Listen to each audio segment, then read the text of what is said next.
Hey guys, welcome to the Bill Barnwell Show. I am Bill Barnwell.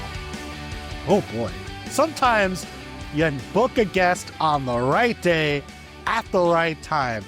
I wanted to talk about some coaches who have been fired recently, and we're going to talk with our friend Brooke Pryor a little later on about the Pittsburgh Steelers. And Mike Tomlin didn't get fired, but he left the organization. I also wanted to talk a little more about the Sean McDermott situation. And yesterday, I booked our friend Alaina Getzenberg from ESPN, who does a wonderful job covering the Buffalo Bills. And then today, we actually were going to do this earlier, and then you were like, oh, there might be a press conference tomorrow. Little did we know. Not just any press conference. This feels like a all-timer to me. Like, we're going to remember this press conference 20 years from now. Alaina, do you feel like that's accurate? So as you were saying that, I was reflecting back. I just left the Bills media room to come and chat with you, Bill. And there was conversation amongst the media contingent that was here throughout the Bills drought time. And they were like, yeah, this is somewhere like in the top 5. Like, that's how crazy of a time they had during these Bills years. But this was without a doubt. I mean, I think we'll get into it, I'm sure. But like, I think the shocking part to me was the Keon Coleman piece, and like other aspects of it were surprising and like weird, but it was without a doubt an entertaining. It could have gone on for 2 more hours and I would have still had more questions. So I'm excited to talk to you about it. Yes. So let's take it back a step further. Let's go to the weekend. Bills lose. If I told you Saturday, right after the game ends, Sean McDermott's about to get fired, how surprised would you have been? Surprised. I have no problem being honest on this one. This was not my expectation that this time would be like the final nail in the coffin. I think there's other seasons when the Bills have lost, and you know, we can get in, there's many different playoff losses. There's been ones that are more dramatic than others. There's ones that have been, you know, more slanted than others. And I think what was interesting about this season was this has been my 5th season covering the Bills, and I think of the seasons I've covered, this is like the least on Sean McDermott, this loss in particular. And like, we could really break down the game and get into that. But like, this falling short in the playoffs to me was the least on Sean McDermott that we've seen in some time. And I think that's why, like, I think if after 13 seconds and that playoff loss to the Chiefs had been like, you know what, that was inexcusable, that was what did it, or last year's losing again to the Chiefs, that was what did it. This loss and like this timing was a surprise to me, and I think that's part of why we're seeing the reaction we're seeing, where it's like, was this the Bills team to lose Sean McDermott his job? Right. And according to Terry Pegula today, in his press conference, he came out and said the reason why, or maybe the primary reason why, he made his decision was being in the locker room after the game. Now, number one, seems like not the best time to judge anybody or make decisions based on the emotions after a loss immediately. But from your perspective, you've been in the Bills locker room after heartbreaking losses before. Was the mood in that locker room different to you than it had been in years past? So this is a very interesting part of it. Only somewhat. And I'll say, like, this was a very sad locker room in that I have never seen Josh Allen cry the way he cried. He's been very upset before. I've seen him sit and stare into the abyss for 20 minutes at his locker, like just contemplating his own existence. I've seen players cry in this locker room before. After the loss last year to the Chiefs, that was a very quiet locker room, a very stunned locker room for what had just happened so close to the Super Bowl. This locker was certainly sad, but not in my opinion, to the level where it was like, enough, we have to fire the head coach. Because, like, there have been sad locker rooms before. And certainly, I think from listening to Terry Pegula today, the emphasis is, yes, other players were very sad, but to me, this is Josh Allen. This is Josh Allen. He mentioned his press conference, how he was crying during it, and that like Josh wouldn't acknowledge Terry when he went up to him, which was because he was so busy crying. Yeah, he was like, he wouldn't acknowledge me because he was sobbing, but Terry told him he thought Brandon Cooks caught it. So anyway, so to me, it was interesting that he clearly really hung on to Josh Allen's reaction to it. And that was different than we've seen in years past, 100%. Yeah, it does feel, though, and a lot of times in this press conference, it felt like Terry Pegula would say something, and then either Brandon Beane would say something that contradicted that, or Terry Pegula would say something that contradicted that. Because you go to the end of or later in this press conference, and he says, I don't want to speculate on whether Sean McDermott would still be the coach if the Bills had won that game. And I mean, maybe Josh Allen would have been crying tears of joy and not wanted to acknowledge his owner if the Bills had won that game. But it just seems like on one hand, he's trying to say, yes, this is why this happened. And then on the other hand, he's saying, no, I mean, we don't want to speculate. So what do you make of what ownership says here? How much do you buy that this was like an emotional decision about the Broncos game versus sort of the broader oeuvre of Sean McDermott as Bills coach? So I do think that complicates it, because what we do hear from Terry Pegula and talking to a couple people in the building after, it does seem that like his point was, it was this loss to the Broncos tipped it over the edge. That like it was the culmination of Sean McDermott's playoff losses over time, and that then this Broncos game happened, and the sadness in the locker room like pushed over the edge his feeling that like they could just not get further in the playoffs. Now, I'll switch over to my own opinion. Yes. He did a terrible job saying that. That was not represented well in what he said. And so I think that it was ultimately the decision was made because of playoff loss after playoff loss, close playoff loss, that sort of thing. Now, however, I asked Terry Pegula if he had been thinking about this before that game. And he said no.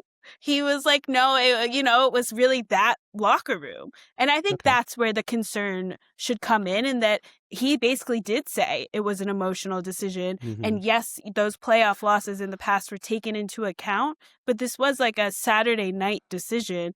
And that's to me where this is like, okay, you should have, if that's true, and we can just, never really know probably how true that is.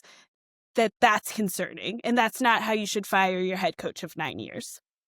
It doesn't feel like a great process to make that decision in that moment.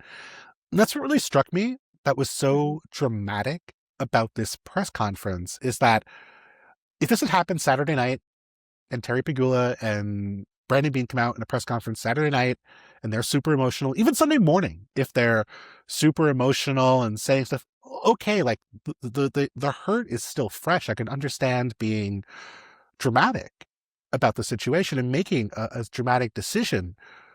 But it's Wednesday. We're sitting here days later. They had time to prep for this press conference. PR obviously talked to them. Well, this is what you're going to say. This is what you should say. This is what you shouldn't say. And they still came out and delivered this press conference. Do you almost feel like they have to talk people into this being a good decision for the Buffalo Bills? Yes. How they've handled this from a PR perspective has not been particularly effective, I will say. I think there are a lot of issues with the brand. I think if Brandon Beane hadn't been promoted, we would be talking about this from a PR perspective in a different way. But he has been promoted, and I asked him today, the new coach will be reporting to Brandon Beane, which is a change in structure. They used to have Sean and Brandon would report separately to Terry Right. Pegula. So that's a change. And I think that's where they are convincing people into this, because you're saying that it was a coaching problem by firing Sean McDermott, and that it was not a personnel problem by promoting Brandon Beane, and his vision is the one the organization's going with moving forward 100%. So then you have to convince people that that's the side that was the issue, was the coaching. And so that's what I think they're having to convince, and struggling to do so, because Terry Pegula himself couldn't answer today when asked directly, is it roster construction or is it coaching? He was like, I don't know. Well, you decided. You did decide, because you fired your head coach. So I think that's where they're trying to convince people that the coaching was the issue. But like you said earlier, this press conference was full of kind of contradictions of whether the coaching actually was the issue, or like they were having to rely on practice squad players. You know, Terry said they were having to rely on practice squad players in playoff games. Well, then the coaching staff did a pretty good job, you would say. So that's where, yes, I think they are trying to convince people and being only so effective. Yeah, I mean, like the idea that, okay, we've lost a bunch of playoff games. It's true. No one can argue that. It's been frustrating and upsetting. Nobody can argue that. Even if you wanted to make the case of, okay, we want to have changes. Okay, that's fine. But you have to convince people that it was just the coach's vision that was wrong. And it seems so odd to me that they don't seem to even really believe that there should be any justification or understanding for why Brandon Beane is being promoted, let alone keeping his job. And I don't like to see people fired. I'm not arguing that anybody should have been fired about this situation. But it just seems like so strange to me that Terry Pegula went into this locker room and was like, oh no, this is a coaching problem. By getting rid of the coach, Josh will be happy again. I want to ask you a question about Sean McDermott in general, and then I'll get back to this press conference. Again, I have 8 billion questions about the press conference. But just one more Sean McDermott question. The locker room after the loss is the locker room after the loss. But you are there every day, every week, during the season. You're taking the temperature of players, people in the building. You're handing out riddles for defensive backs to answer. Sure. I guess I want to ask, like, did you get a sense that there was a sort of like a growing frustration and all with McDermott as the season went along? Obviously, the Bills did have a very mediocre run defense this year. They were games where they struggled on the defensive side of the football.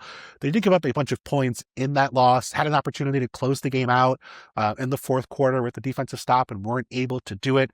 So, like, was there a sense as the year went on that it felt differently maybe about McDermott as opposed to years past? Or was it kind of just business as usual for the broader season until you got to the end of the year and then suddenly, obviously, he's no longer the coach of the Bills? Yeah, I think this locker room is interesting because this Bills locker room, and how it changes in this next year will be fascinating, but is made up, like, half of this locker room are players who not only are devoted to Sean McDermott, but like were given jobs because of Sean McDermott, like brought to Buffalo because they wanted to play. And I think this is important on the defensive side of the ball. Like, I think the defensive players, and we saw this like in the outpouring of support for Sean after he was fired, a lot of these defensive players like love Sean McDermott and are dedicated to him. Shaq Thompson was brought to Buffalo this year and like basically said it was for Sean McDermott. Like, that's why he was here. And so I think that there's that part of the locker room that like always has felt very positively towards Sean, really loves playing for him and what he brings on defense and that kind of thing. But that clearly, and I think this is important, Terry Pegula is not listening to that side of the locker room in any capacity. He said that today. He said that he didn't know what players said. But it's cool. So the voice here that matters is Josh Allen. I'm not saying that Josh wanted this. I'm not saying that Josh advocated for this. Terry Pegula said today that Josh didn't know. I don't know if that's true, but I think that there's some support. Like, I think that's what, when you're asking about the locker room and how it felt about Sean, like, I do think there's different sections of it that like feel different ways, and like there are opinions that who are related to ownership matter more. And clearly it was almost, from a player perspective, Josh Allen's was the only one that would matter in this situation. And I think that's not how it should be operated, but that's clearly what Terry Pegula said today. And I don't feel that this year was particularly different about Sean than other years. If anything, Sean McDermott has improved over time in how players feel about him. Like when he first got here, a lot of guys did not like him. He was too strict. He really enforced the law. He wanted to kind of build this culture and overdid it. But now there's so many guys in that locker room who, I did a story on Sean early in the year, and there's like a bunch of guys who, like, on all different parts of the team, who love how he's adapted, how he listens to them, and that kind of thing. So I don't feel that that was different than usual. If anything, his approval rating in that locker room has gone up over the years. Terry Pegula went out of his way to say he does not like power play people.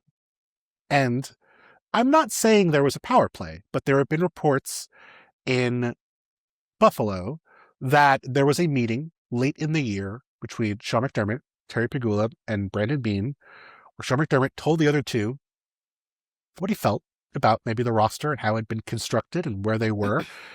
And that sounds like it didn't go over very well. And so we don't know what kind of power play may or may not have happened here. But I guess the question I would have about McDermott and Beane then is, you know, given that they felt like at one point they were so in line with each other. And so, you know, Sean McDermott brought Brandon Beane in from Carolina when they first got there. McDermott first and then Beane followed. Do you get a sense that that relationship separated? Maybe there was kind of a disconnect between the front office and the coaching staff as time wore on in Buffalo?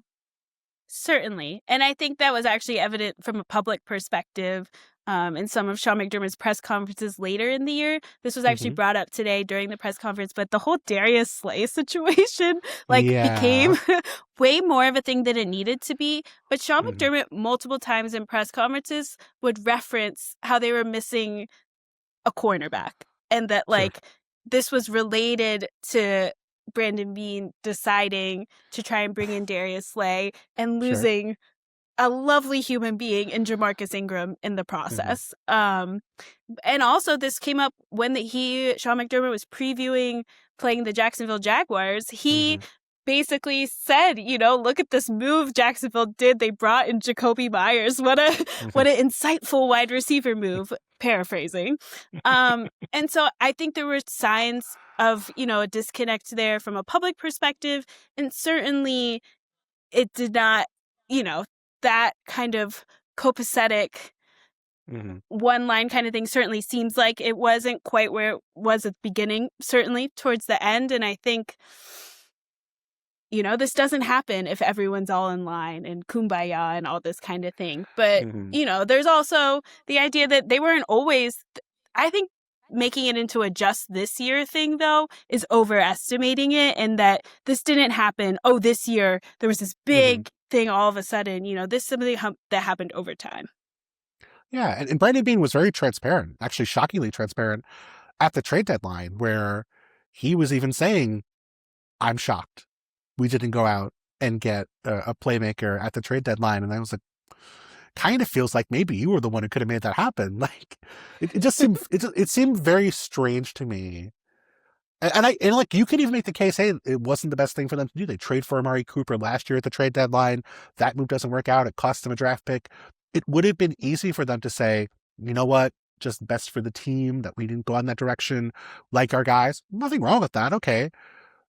But it almost feels like Brandon Beane opened himself up to be further criticized. Like, clearly, I mean, a guy who came out on the radio over the summer and was like very dismissive of the idea they needed to add somebody, doesn't make a move at the trade deadline and is like, wow, I can't believe that didn't happen, guys. And then you get to the postseason, granted there were some injuries, but in overtime, Josh is throwing to Brandon Cooks, who was cut by the Saints, and McCole Hardman, who has bounced around the league for the past couple of years. And those catches don't become catches in big moments. And it just feels like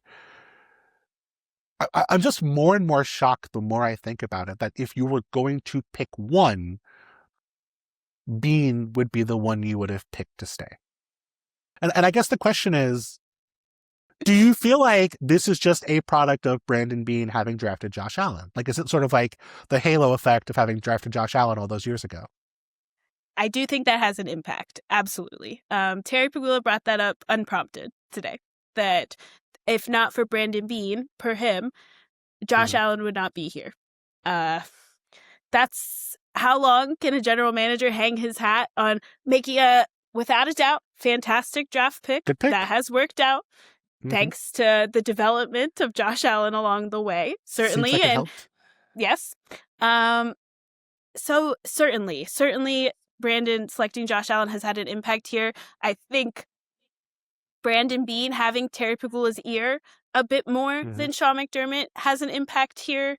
I think, they spend a lot of time together. They're with each other during games. There's a lot of conversations that can have that Sean McDermott is really not the kind of personality to put himself out there in that way. Like, he's someone who, he wants to coach, he wants to be good to his players, and he wants to go home. Like, he's very much like that regimented kind of guy. And Brandon Beane's a chattier guy. He's someone who's going to talk, I can see how he put himself in that position, whether intentionally or not, to have the owner's ear and to be in that spot when a decision has to be made. You might want to lean his way. So, and then, yes, you can also rest on the fact this is the man that brought me Josh Allen. It does feel like the coaching staff deserves a little bit of credit for developing Josh McDaniels. And okay, I've gone on long enough. It's Keon Coleman time. I was waiting. So fascinating to me. So, okay, let me set the scene for people. Keon Coleman was drafted with the first pick of the second round. He has not been good. He was a scratch multiple times this year, benched over stretches, had a big game in week 1, not really since.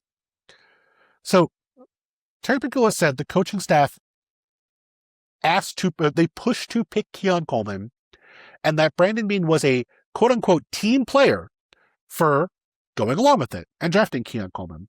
Essentially throwing Sean McDermott under the bus, and a player who I want to point out is still on the Buffalo Bills roster under the bus with him.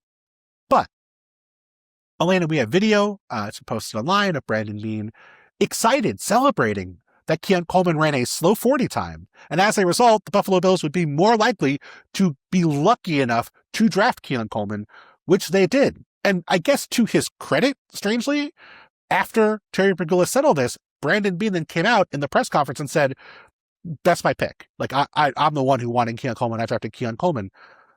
Can you make heads and tails of this and explain how both of these things can be true? Is someone just confused? What is happening here with the credit and the blame for the Keon Coleman selection? I'm going to try, but to be honest, we're putting this together with you. This has gone so off the walls. Like, this Keon Coleman situation, in November, it was crazy because he had to be disciplined again. And it was oh, is he playing? Is he not playing? All that kind of fun stuff. Now it's turned into a whole other thing. So, yeah.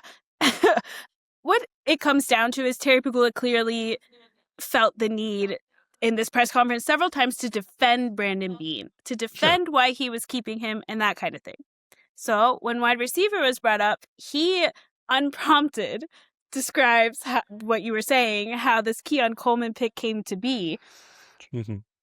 And it was crazy.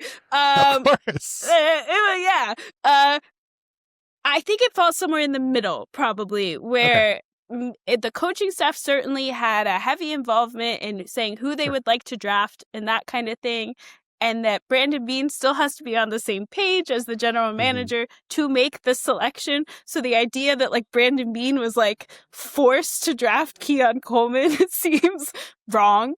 As you said, there's many pieces of evidence from the Bills' own media team that Brandon Beane was happy to add Keon Coleman. And let's say, I think with the scenario we're getting here, though, and there is some truth, to what Terry Pagula said, that maybe there was a player higher on Brandon Beane's personal board than Keon Coleman in that moment, but that the coaching staff was interested in what Keon presented. And like, that's where I think this intermingles. But like, Terry Pegula tried to absolve, which again, as you said, this man has 2 more years left on his contract. He is on the roster. For now, he's on the roster. But that's like, yes, it's somewhere in the middle of all this is the likely reality of it, and that Brandon Beane being forced to draft Keon Coleman because the coaches wanted it just is not true. And he kind of said that later. He was like, it was my pick. So like, that's important here. It does feel like there's a disconnect when the owner is clearly implying something in front of the GM who knows better, and the GM has to basically be like, no, that was me. I'm sorry. Also, the other weird thing about that I did not even get into, the coaching staff is not one person. The lead offensive coach for the Buffalo Bills is Joe Brady, who is, number one, still a member of the Buffalo Bills organization, and number two, one of the coaches being interviewed to be the head coach of the Buffalo Bills. That doesn't seem good either. No, and I do think one thing I will say before I get to that, if anyone has time and they want to see the video, watch Brandon Beane's face when Terry Pegula starts saying this. It's so good. It's so good. He's like, oh no. It's really important. Yeah, like that is such a good point, Bill, because Joe Brady is indeed interviewing for this job, and someone that Josh Allen is a huge fan of and would love to have in his coaching life, like it would be that is a good friend of Josh Allen's. And so, yes, the idea, as we all know, Sean McDermott is a defensive-minded coach. The idea that he was the one pounding the table for Keon Coleman as a that is an important nuance to all of this, that coaching staff is a lot of people, and that it's not necessarily an indictment on Sean McDermott either. And that the coaching staff didn't make the decision alone. Like, there's so many pieces to this that, like, why he thought that was a good thing to say, I don't understand. Even if there is, let's say the coaching staff really was in love with Keon Coleman and that they kind of were really pushing for it. Okay, like, that's how it goes sometimes. Like, they're not, there's going to be one side pushing for it. And then, to your point, yes, Joe Brady leads the offensive side of the ball and it remains in the building. So... It's so crazy. Like teams try so hard to not do stuff like this, and to have an owner just be like, yeah, it was that dude's fault. He screwed that up. Mind-blowing to me. What would this press conference say to you if you were a potential coaching candidate for the Buffalo Bills? Like what would your takeaway be from watching this if you were a candidate that the Bills want to interview to be the next head coach of this organization? I was actually just thinking about that before we hopped on here. I think that this is not as good of a job as people are selling it to be. I think it's a good job, and they're better than some of the jobs out there. It's better than coaching the Arizona Cardinals. No offense. Wow. It just is. The Arizona Cardinals are the Keon Coleman of the situation. What did we do? Why are you bringing us up? Sorry, Arizona Cardinals. But because you have Josh Allen, right? That is why this job is appealing. It is appealing because of Josh Allen.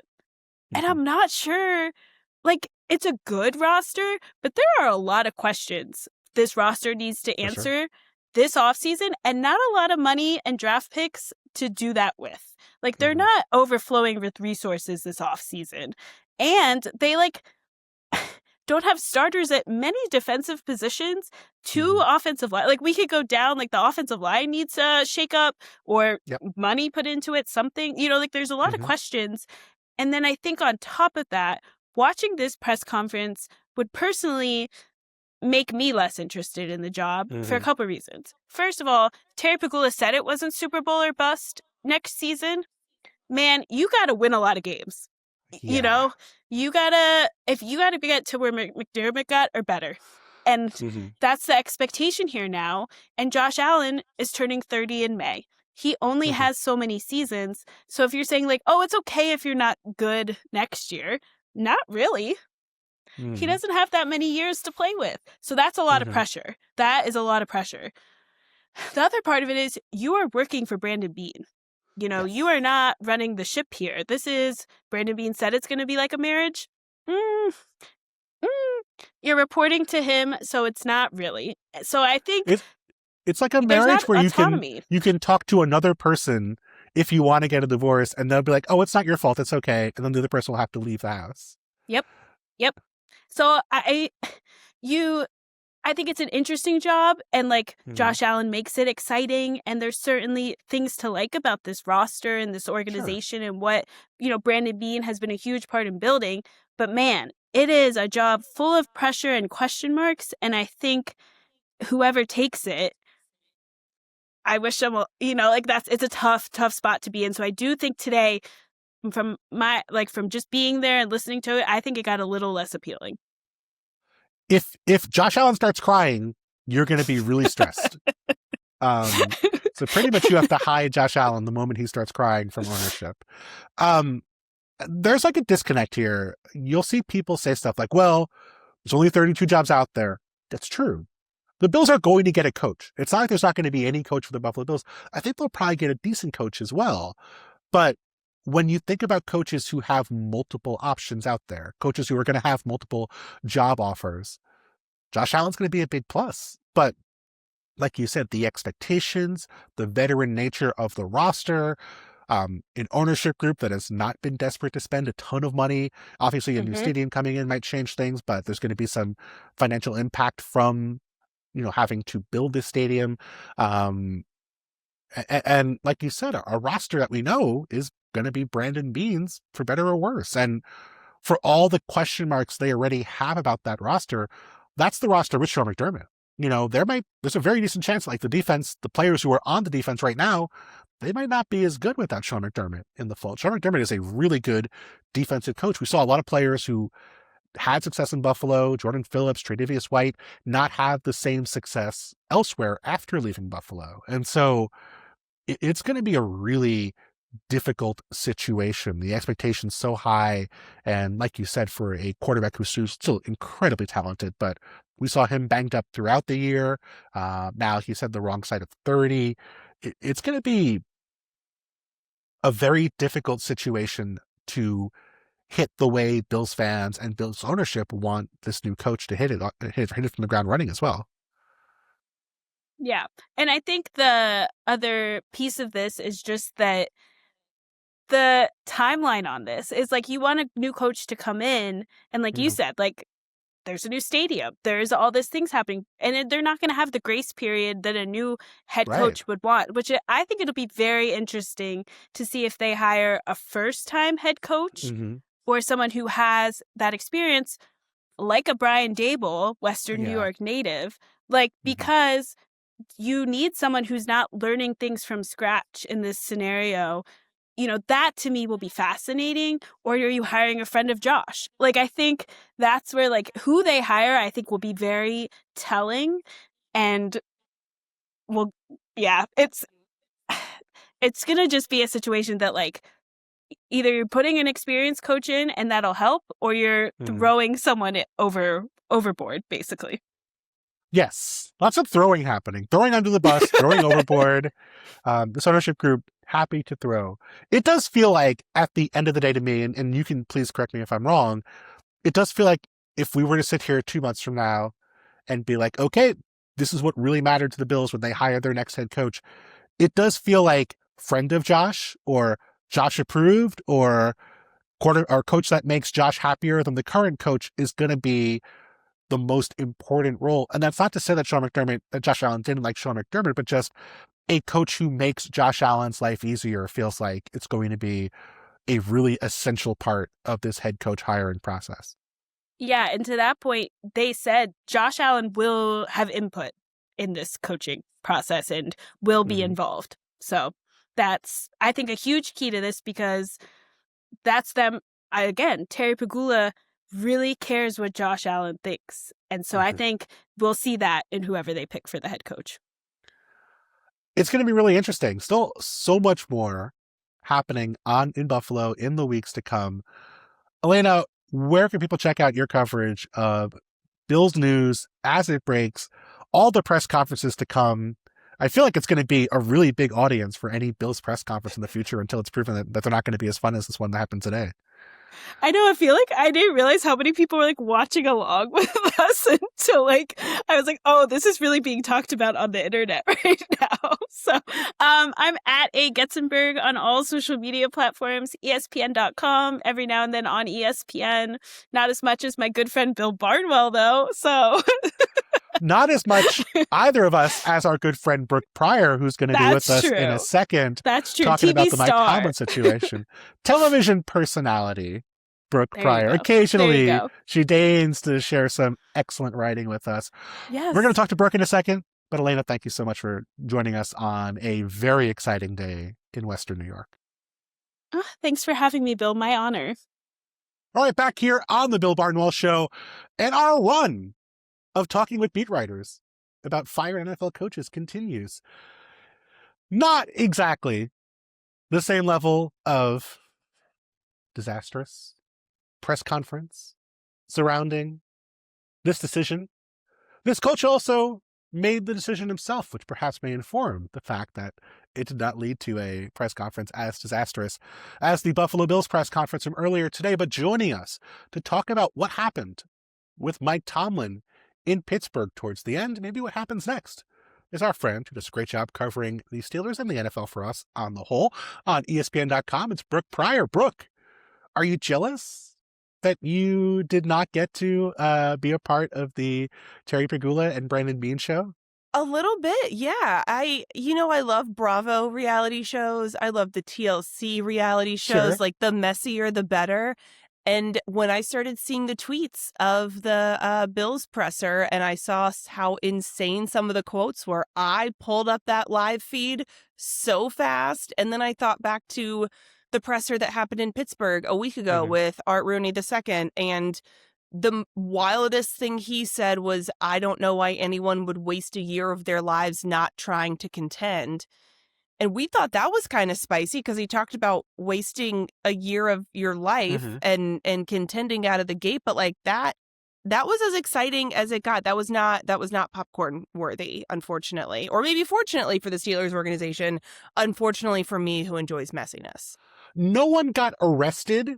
There were not people talking about their friend getting arrested while they were in a van on a way to go skiing during this scenario, but pretty crazy as far as press conferences go. Can you think of, I mean, you've been covering the NFL, covering college sports for a while. Is there a press conference you can think of that you were at that came close to the spectacle of the Beane Pegula disaster we saw earlier today? No, not formal press conference. I do remember talking to OU President David Boren on the field after OU won in the Sugar Bowl, and he was trying to justify the Joe Mixon situation, which back at OU was when Joe Mixon punched a girl and all of that, and then he didn't play for a season and he wasn't available. And I forget all the things that David Boren said at the time, but I remember feeling like it was kind of surreal and like, I can't believe he's saying these things.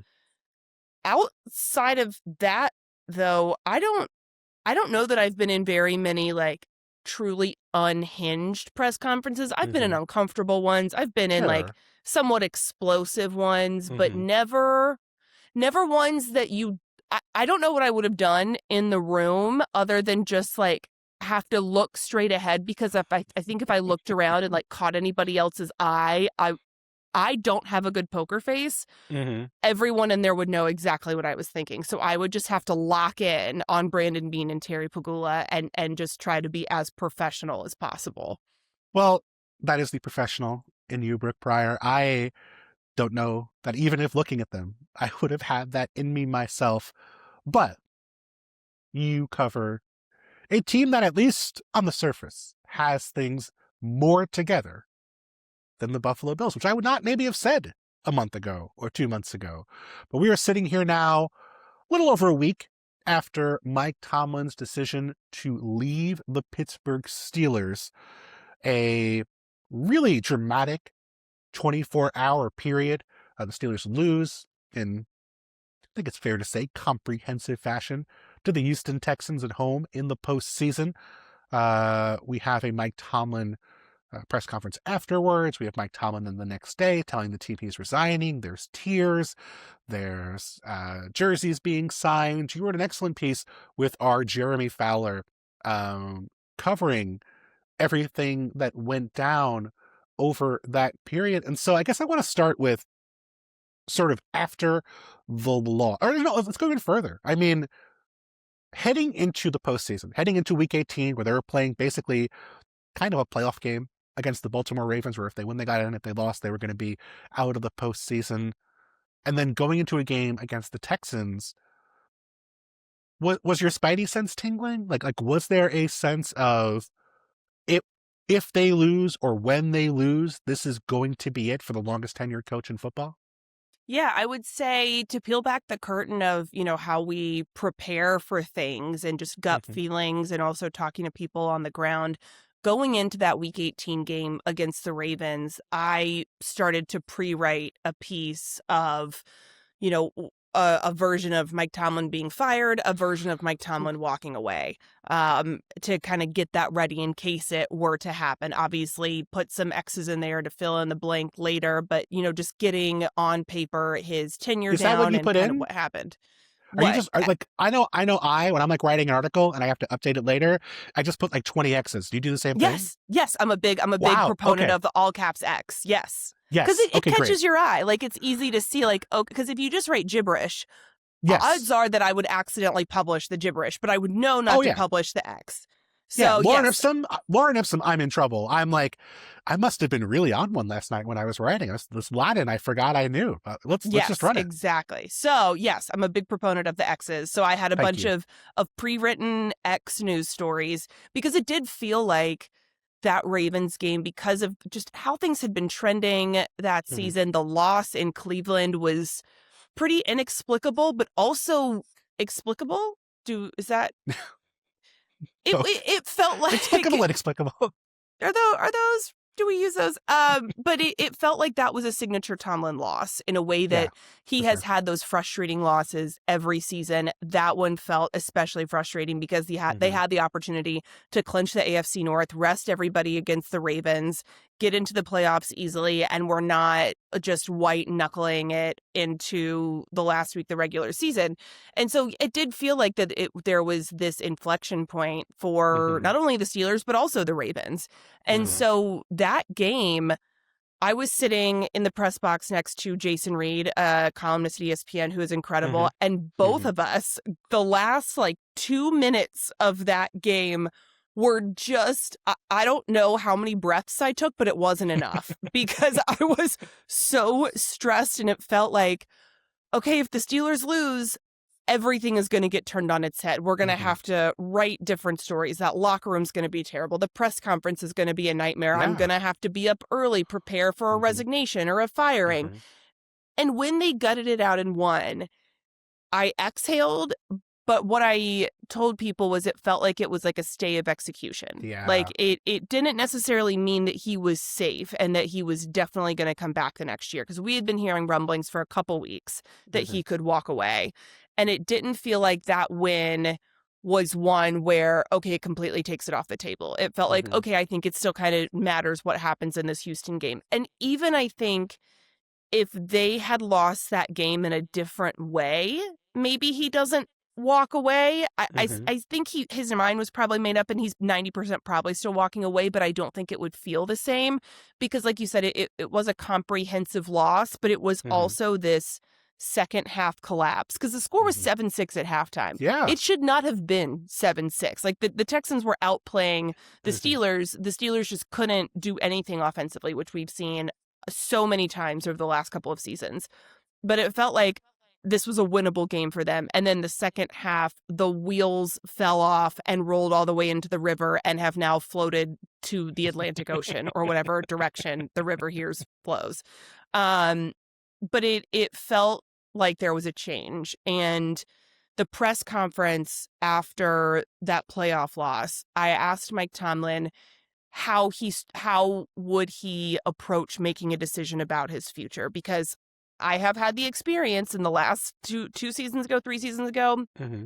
after the playoff loss in Buffalo, I started to ask the exact same question and he walked off the podium on me, like would not even entertain a question about his future or thinking about the process of how you think about the future. So I was very deliberate in how I asked it because I didn't just want to say, what is your future? So Mm-hmm. let's approach it with how do you approach making a decision about your future?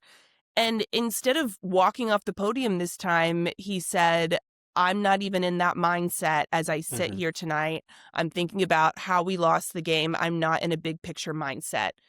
And that was the first time I had ever heard him acknowledge a question about his future. In the past, he would either walk off or he would just dismiss it. Like, what do you mean my future? I'm the head coach of the Pittsburgh Steelers. I'm under contract. Like, I'm going to be back.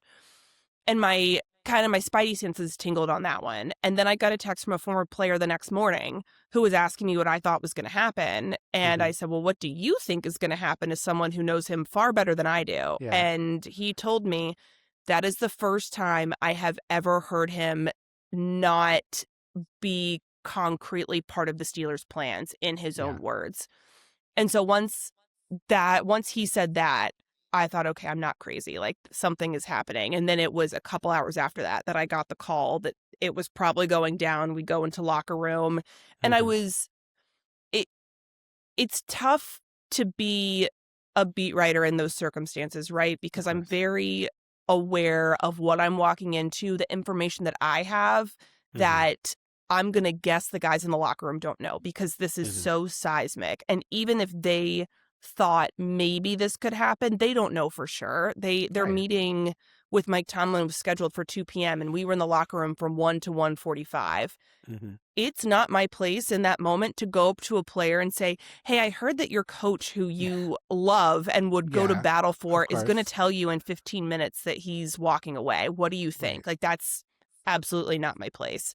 Of course. So I instead observed what was going on, and it was like a normal locker room cleanout day. Like you said, there were guys signing jerseys. Andrews Pete brought over what looked like a store-bought jersey. Yeah, that's what I wanted to ask you about. Andrews Pete can't get a jersey for Aaron Rodgers to sign. He has to go to the store and buy one with like his Amex. Maybe he got it from the equipment manager and it had a tag on it, but I saw him pull it out of his book bag and it was a black Aaron Rodgers jersey in like a size medium, or maybe it was an XL, but Andrews Pete is a large man. Yes, And I so was gonna just say. like by comparison, but it had a tag on it and he brought it Wow. over to Rodgers and with a Sharpie, and Rodgers kind of like laughed and smiled and they hugged and he was like, no. And he pulled out a white jersey from a bag in his locker. I don't know if it was a game worn one or if it was just like one that Right. he had, in anticipation of teammates wanting something signed. And then he had to go get a different colored Sharpie because it was a black number 8 on the back and Andrews had a black Sharpie, so he had to go get a silver Sharpie and wrote a message. But it was just a normal locker room cleanout. These guys had no idea that their coach was about to say, hey, I'm leaving. And so I instead observed it and also asked guys, what has Mike Tomlin meant to you? What is his legacy here? Can you imagine Pittsburgh without Mike Tomlin? Things like that are big picture reflective questions without being the one to deliver news that I think should come from Mike Tomlin himself, which it did then soon after. Yeah, I mean, you're sort of like have to deal with this weird dichotomy of like you're kind of sure, but you're not 100% sure. And I really want to get back to something you said during your really thoughtful answer about the idea of how confident not only you were, but how confident Tomlin was about his future. You mentioned, hey, maybe if that game goes differently in the second half, maybe things change a bit. Like you said, they win the Week 18 game where if they lose, probably that's going to be up the next day as well. Is there anything that could have happened, you think, where it really would have swung things for Tomlin and swung the organization? Or did you kind of just feel like it was going to be when he lost, it was going to be it? It's hard to say without being in Mike's brain, which like would love to be. If there's a truth serum, I'm giving it to him and I'm sitting down and I'm taking notes. I have to wonder if they went on this improbable run and made it to the AFC Championship game and lost. If that makes him say, okay, this roster is really close. I can now convince Aaron Rodgers to come back another year. We can make another run at this. Something like that, I could see energizing him in a way that makes him want to make one more run at it, because I think about conversations I've had with former players and also his end of the year press conferences the last couple of years. He got emotional. I can't remember if it was last year or the year before, talking about how he wanted confetti for guys like Cam Hayward, who have been on this team since 2011 and have not had playoff success, have not been to a Super Bowl. Like Mike Tomlin had the experience of winning a Super Bowl, but it's been a long time since then. And he pours so much into these players. And I think that he feels that when they are hurt, he feels they're hurt. I hate to call Mike Tomlin an empath, like I'm just a millennial. The exact word I was thinking of. Mike Tomlin is an empath, and I think that we should really recognize and acknowledge that. But yeah, I think that he was really affected by that, and I think he also, a player I talked with said that he thought that Mike was driven to win a Super Bowl with his roster, because one of the things that if you talk to Steelers fans, the knock on Mike Tomlin in their eyes was that, well, yeah, he won a Super Bowl, but that was with Cowher's roster. He didn't do anything. That he had a ready-made roster. And even if Mike himself wouldn't say that was something that ate at him, the players I talked with kind of said, like, no, I think that he's really driven to kind of prove people wrong. Like, no, I can win it with my own guys, kind of a thing. So I think that if he came that close this year and then felt like, okay, we are right here on the doorstep, let's try this one more time, I could see that maybe changing his mind. But short of that, based on how early I was hearing some of the whispers, because that was before week 18 that you started to hear some of these rumors, it feels like he had his mind made up for quite a while. And another player I talked to said, once you start considering retirement, that's a sign that like you're probably or walking away, resigning, whatever it is. As soon as you start thinking about it, then it's time. And so I think that that's probably ultimately, short of a miracle run like that, I think that he was going to walk away. Yeah, I mean, I agree with you. I know there had been like some rumors in years past at the end of the year, and it's sort of difficult to like parse, because this sort of feels like Groundhog Day in a way with the Pittsburgh Steelers, where it's like end of the year, kind of disappointing. Don't know about the quarterback. We lost in the first round of the playoffs, or we didn't make the playoffs at all. And like, I could see someone from the outside saying, hey, well, like, why this year? Like, this is no different than last year or the year before, or really the year before or the year before. Like, this has been a team that has not won a single playoff game in TJ Watt's career, which blows my mind. But it's true. Insane thing to say, but it's true. But like a team that's been consistently very good, a team that has a lot of respect, an organization that has a lot of respect. And so I guess I wonder, like, from your perspective, was there something unique about this year that you think might have led this to have a different outcome? Or do you think it was more just like the compounding of time, where it was just like year after year, it was banging your head against the wall of this is just the same result year after year, and something really needs to change more so than maybe it did in years past?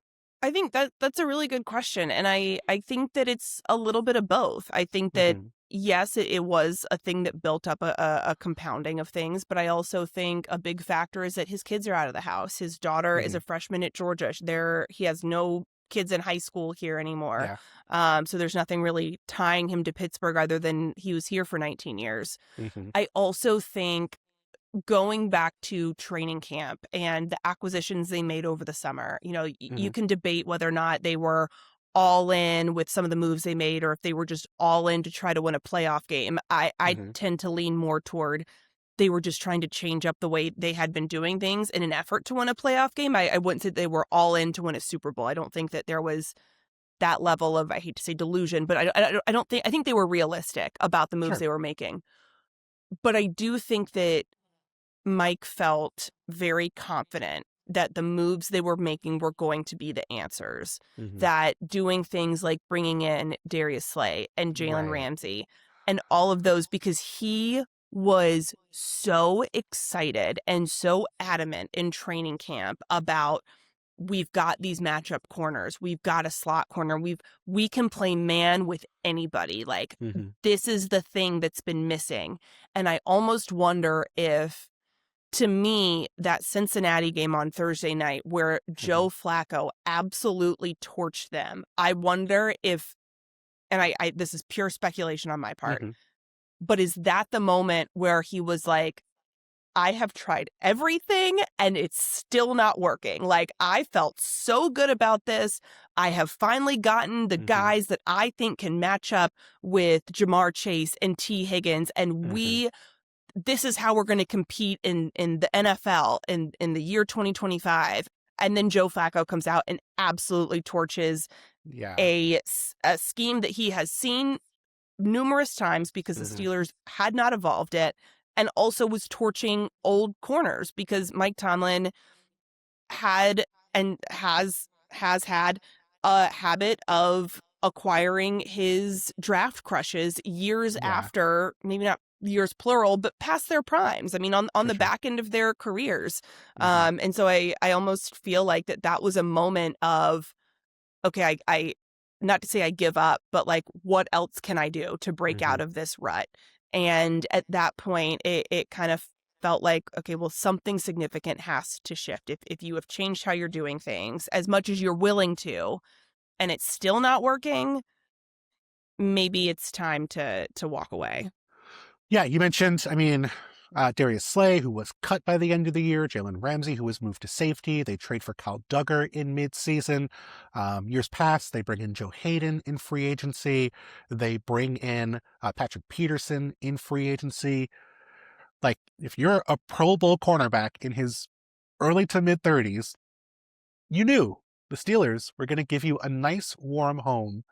Might not stay there all year, unfortunately, in the case of Darius Slay, but just a sort of a disconnect, right? Like, this idea that you're seeing other teams around the NFL really steer away from those players and say, you know what, that's not really what we want to invest in. Jalen Ramsey was on the trade block for months. I mean, he wanted out of Miami, had a contract that was pretty onerous. They did trade Minka Fitzpatrick, a big contract, to get Jalen Ramsey, but that was a deal where I know teams were saying, hey, we're not going to make that trade unless the Dolphins pick up salary to eat money to get this done. And the Steelers didn't do that. They just traded another big salary to get Jalen Ramsey. So I want to get to the organization in a second, but I have one more Tomlin question for you. And if the last one was impossible, this one is even worse, which is why I'm asking you. I'm not answering it myself. Do you think Mike Tomlin would be the head coach of the Pittsburgh Steelers today if he felt there was a long-term, stable, successful solution at quarterback? Oh, that's tough. That's why I asked you and didn't answer the question myself. That's why it's, when I go on other people's shows and they ask me questions that are really hard, I'm like, can't wait till I'm back on my show and I don't have to answer the questions anymore. And I can get out of the hot seat and put somebody else in there. I don't know. I don't know is a valid answer to this question, by the way, because I don't know the answer. I was going to say, because at what point does that plan start, right? Because it's been so long since they've had a quarterback that if Kenny Pickett had been Jalen Hurts, or if Kenny Pickett was Jaden Daniels or something. Right. No, I don't think we're in this position, because I don't think that there would be the angst, because they would have been winning. Like it is a real like sliding doors moment to think like, okay, if we could just swap in this one circumstance, how does that change? Because I don't think that he would be as feeling like stuck with his head banging against the wall. But I also think like, okay, if they had a rebuilding year this year and they have the number 1 draft pick and they have Fernando Mendoza coming in, like that's their plan. Does he stick around? Maybe. I think it depends on how energized he feels by the idea of drafting and developing a quarterback. But also, I don't know, because it's so trying to fathom Mike Tomlin having a losing record and being in a position to draft a quarterback high, like a top 10 pick, I can't get there mentally because the fire Tomlin chants would have been even louder than they were this year. I don't think he wouldn't have quit midseason or anything like that, and I still don't think Rooney would have fired him. But I don't know. I don't know. I'm gonna say he still would have walked away, but I don't know. Like again, if it starts where Kenny Pickett was drafted and you swap in somebody else, like if they drafted Malik Willis and he had been playing well, okay, then they're probably winning playoff games. Maybe they're getting close to a Super Bowl. I think again, like if he had won another Super Bowl after that draft class 2022, I think, yeah, he probably walks away because one of the things that Fowler and I were told in our reporting is like, what more does he have to accomplish? What more does he have to prove? And so, yeah, if they had drafted and developed someone, like, yeah, at some point you have to walk away. And I could see that happening still. But man, that is easily, congratulations, you have asked me the most difficult question of anyone in the last 8 days since Mike Tomlin walked away. That is, I'm going to tie myself up in knots thinking about that for the next 2 weeks. So thank you. I thought you gave a really good answer. And I thought what really stood out is the sliding doors element of it, right? Because let's say Kenny Pickett, that was the guy who came to mind for me as like the plausible one with upside. Like, yeah, maybe Justin Fields could have been a top 15 quarterback. Who knows? But like, Kenny Pickett, when they drafted Kenny Pickett, that was not a one-year rental. That was we're hoping this guy is our guy. We drafted him in the first round. He's local. He was successful in college. Like, that's going to be the dude we're pinning our hopes to. And I think you're right in that if Kenny Pickett had been successful, they're probably not getting bounced in the wild card round every year. And so that changes the calculus for Tomlin of, hey, we're not just doing the same thing every year. We are potentially winning playoff games. We are potentially making deeper runs into the postseason. It does feel like we're heading on that right track. I have gotten a little bit of confetti. They don't set off confetti after wild card round wins, do they? I don't. No, I don't think so. No. There's no confetti after wild card. Yeah, but like you're celebrating. Maybe somebody brought their own confetti, but that's true. There's no team-provided confetti or NFL-provided confetti. Now that I saw that guy bring a cheese grater to the Bears-Packers game and get it in with no problems, you could probably bring a confetti gun into a football stadium with no issues. No time like the present to try. That's unfortunate. I have no bail money, though, so good luck. Yes. As long as it's in a clear purse the size of an envelope, you can bring a confetti gun in. Please don't bring a confetti gun into a football stadium. But I do feel like there's this, that does change things, right? Like they would have been more successful. Mike Tomlin would have been able to say, hey, Cam Hayward's won a playoff game for the first time in almost a decade. TJ Watt's won a playoff game for the first time in his career. It feels like we're on the upswing. Maybe that would have had him say, hey, I can leave the team in good hands and I can move on. Maybe it would have said, hey, we're on the cusp of something here. Let's go and win something. And it's impossible to say, but it does feel like the results might have changed, and that would have led to Mike Tomlin feeling more confident that the process was correct. And I want to finish up. I want to leave Tomlin aside for a second here and sort of touch on the organization as a whole. So I wrote a piece after Tomlin resigned. This is my opinion. Doesn't mean that it's factual. Like, it's things wrong about the Steelers all the time. But like this idea that the Steelers, as currently constructed, are so different from the Steelers that Tomlin inherited, the Steelers of the early Tomlin era, in that so much of the organization for the Steelers in the Cowher era, in the early years of the Tomlin era, were homegrown players, drafted and developed guys they brought through the organization, some undrafted free agents, James Harrison being the most famous one, of course. But this idea that like the Steelers were this model franchise that everyone else emulated because of how they approach things. And now you sit here and look at this team, and the Steelers are just like anyone else. I mean, they're going out and trading picks for DK Metcalf. They're signing Patrick Queen in free agency. They're trading for Jalen Ramsey. They're signing Darius Slay in free agency. They're trading for Kyle Duggar. There's nothing wrong with building a roster that way, but it just sort of feels so at odds with these Steelers of the past. And so the conclusion I came to, or the question I had was, are things going to change? Like, was that philosophy we're just going to try to win with Mike before he moves on, and now we're going to like reset, take a year or two, figure things out, get back on track? And thankfully, Rooney answered that question for me with the quote you said earlier, which was basically, why would anybody take a year not trying to win? No, of course we're not going to rebuild. And so the question I have is, whether it's ownership, whether it's people around the building, whether it's the players themselves, I mean, do you feel like there's any sense of we're not on the right track and this needs to be an example of why we need to change some things? Or do you feel it's just like, nope, just going to keep doing what we're doing and we're going to replace our legendary coach with someone else and we're the Steelers, so we'll find a quarterback for next year and we'll figure things out? Well, I do think that there's a lot to unpack there, because you're right. They're not doing the homegrown talent thing anymore, or at least not as successfully as they were in the past. Mm-hmm. I still think that they went from being a model franchise to the rest of the league changing how they were acquiring talent. I mean, the Rams being a great example of them picks and bringing in all of these veterans and trading picks and all these things, and then they win a Super Bowl.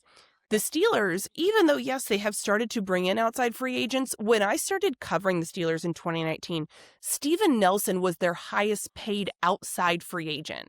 Wow. Like, I forget what his contract was, but it may be like $19 million over. It was very low.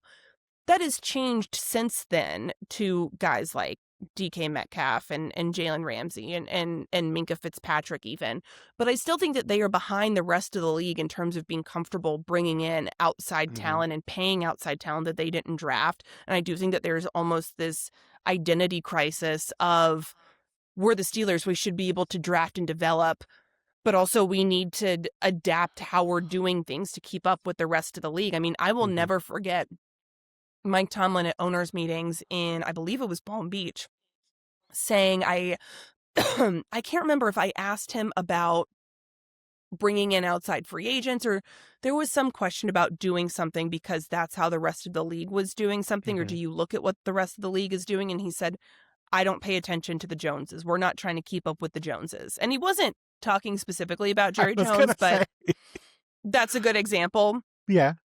Whatever it was, he said, we don't pay attention to the Joneses. And I think that the entire organization has had that mentality for a long time. And I think that that was a mistake. I think that this head coaching cycle is going to be fascinating to see who they hire, because to your point, this is not the same situation that Mike Tomlin inherited in terms of roster, in terms of how this job is viewed, or where the organization is in relation to the rest of the league. Because I think that there's a lot that has been static with the Steelers organization while the rest of the league has evolved and modernized.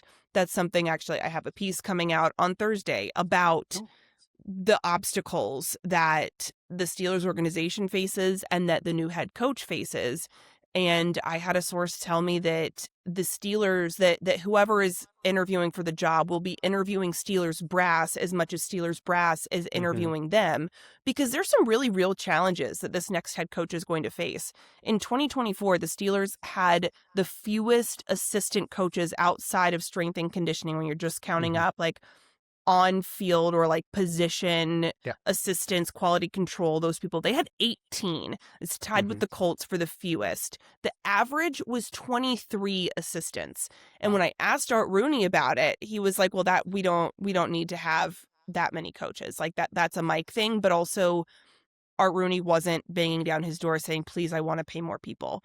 Because also in talking with sources around the league, the Steelers assistants are often compensated less than their counterparts on other teams. These guys they're interviewing from the Rams, Brian Flores in Minnesota, the Dolphins, all of these places have had 20 plus assistants, and that's not to mention analytics departments. That's not to mention facilities that are really nice. And no facilities. I talked with another source who said, look, like the facilities and resources matter less in the NFL than it would in college because NFL jobs are coveted by virtue of there's only 32 of them. And that makes all the sense in the world. But if you're a candidate like Chris Shula or Anthony Weaver, who is being pursued by multiple teams, and for sure. you have the Browns are a more dysfunctional organization, but they maybe have more resources. Yeah. Their roster, they also have a quarterback question, but maybe you feel like, okay, well, at least I can have the ability and the budget to go out and hire people. And the other part of this is too, we talk about the franchise's stability and ownership's patience as being a pro here.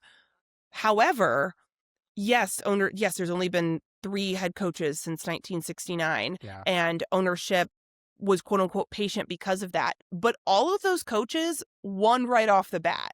Right. Noel had 2 or 3 losing seasons to start, but then he went on a run of 4 Super Bowls in 6 seasons. Right. And he inherited a woeful team. So there had to be some patience built in.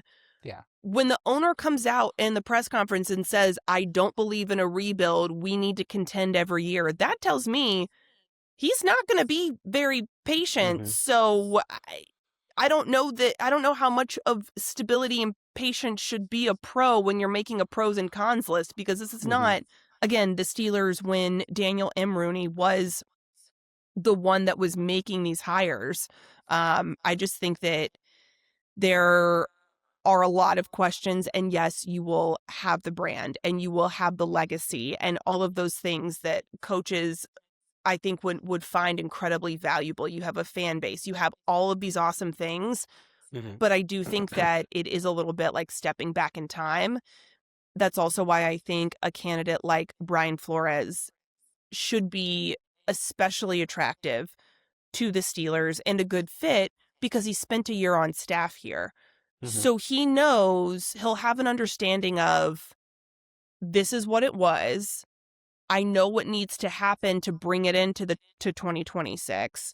And I can kind of massage these changes in a way that isn't like a complete shock to the system that is met with a ton of resistance. Like you kind of know how to speak the language already.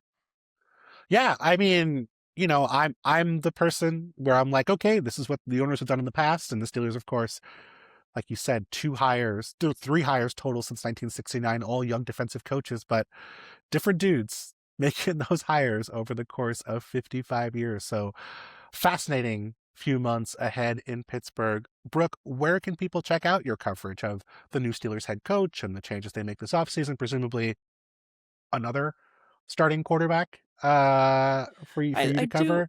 I live in Groundhog Day. Every year, a new quarterback. It will all be on ESPN.com. Also, if you watch television, it will be on the ESPN channel on your cable or streaming service, and also on X at BE Pryor.